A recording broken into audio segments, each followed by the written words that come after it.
The sight of Zimbabwe National Army ZNA tanks and armored vehicles conducting drills in Harare on Friday sent shockwaves across the capital, rekindling chilling memories of the November 2017 coup that ousted the long-term ruler, Robert Mugabe. Sabina Mashuko Budapangwa in National Council, a coup-like army drills scare Zimbabweans.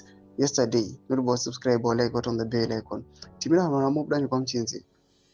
Several convoys of military hardware were seen moving along Harare Drive towards the city center, prompting widespread speculation on social media about renewed military involvement in national politics. In quotes, it seems the military has started conducting drills every month, but in preparation of what? Read a post on the popular Crime Watch platform. This morning, I spotted a convoy of military vehicles moving along Harare Drive. The exercises come at a time of mounting political tension within the ruling ZANU-PF party, following the just-ended annual National People's Conference in Mutare, which endorsed President Emerson Mnangagwa's contentious Vision 2030 agenda. The conference reaffirmed Mnangagwa's continued leadership beyond 2028, effectively dashing Vice President Constantino Chiwenga's long-nurtured hopes of succeeding him. Sources say the atmosphere at the conference was tense, especially after a senior Central Intelligence Organization CIO officer and ZANU-PF member were arrested for attempting to smuggle a firearm into the venue.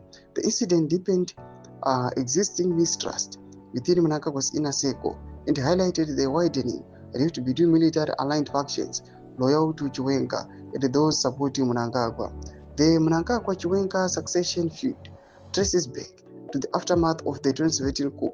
The two men reportedly struck a gentleman's agreement that Mnangagwa would serve a single term before handing power to Chiwenga, who led the military operation that toppled Mugabe. But Mnangagwa's determination to extend his rule, now projected to 2030, as he shattered that pact and set off a cold war within the ruling elite. In recent years, Mnangagwa systematically weakened Chiwenga's influence through cabinet reshuffles, forced the retirement of senior generals aligned with the vice president, and the promotion of loyalists across both the army and ZANU-PF structures. Analysts say the sudden visibility of tanks in Harare this week may not be coincidental. Military movements of this nature in such a volatile political climate send a message, whether of deterrence or defiance. A political analyst told this publication they reflect the unresolved power struggle within the state's cohesive institutions.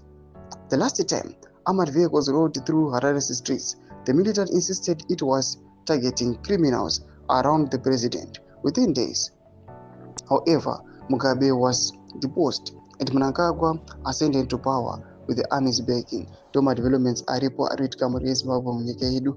Aiwa, kurikuonekwa kunzi zvinhu hazvina kumira zvakanaka panguva ino, and kuzoonekwa kwema-military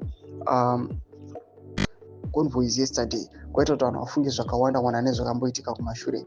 Pana comment section medu mafungiro enyu muri kudii pamusoro pechiriko ichi. Musawana subscribe or like or turn on the bell icon.